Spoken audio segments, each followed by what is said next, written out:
இந்தியாவின் ஆற்றல் தேவையை பூர்த்தி செய்ய ஹைட்ரோ கார்பன் திட்டங்கள் உதவும் என மத்திய அரசு சொல்லி வரும் வேளையில் எண்ணெய் வளமிக்க சவுதி அரேபியா நாடு சூரிய சக்தி உள்ளிட்ட மரபுசாரா ஆற்றல் கொள்கையை நோக்கி வேகமாக நகர்ந்து கொண்டிருப்பது கவனம் பெறுகிறது.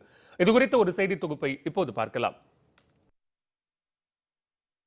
இந்தியாவின் மொத்த இறக்குமதியில் கச்சா எண்ணெய் எரிவாயு உள்ளிட்ட ஹைட்ரோ கார்பன் பொருட்கள் பெரும் பங்கு வகிக்கின்றன.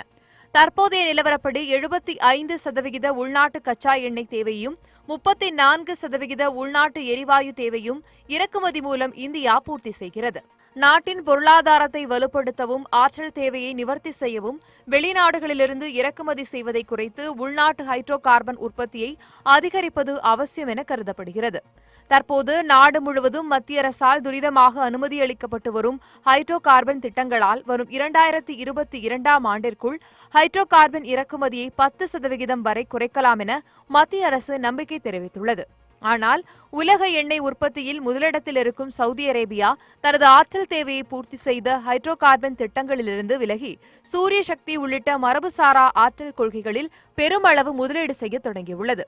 சூரிய சக்தி, காற்றாலை மின் உற்பத்தி திட்டங்களில் 3 லட்சம் கோடி ரூபாய் வரை அந்நாடு முதலீடுகளை தொடங்கியுள்ளது. 2023ஆம் ஆண்டிற்குள் 10 கிகாவாட் உற்பத்தியை இதன் மூலம் பெறலாம் என சவுதி அரேபியா நம்பிக்கை தெரிவித்துள்ளது. சவுதியின் பொருளாதாரம் ஹைட்ரோ கார்பன் திட்டங்களை சார்ந்திருப்பதை குறைத்து புதிய ஆற்றல் கொள்கைகளில் கவனம் செலுத்துவதற்கென்றே விஷன் 2030 எனும் திட்டத்தை அந்நாட்டு அரசு நடைமுறைப்படுத்தியுள்ளது. இதன் மூலம் சவுதி அரேபியாவை சூரிய மின்னாற்றல் மிக்க நாடாக மாற்றப் போவதாக அந்நாட்டு அரசு தெரிவித்துள்ளது.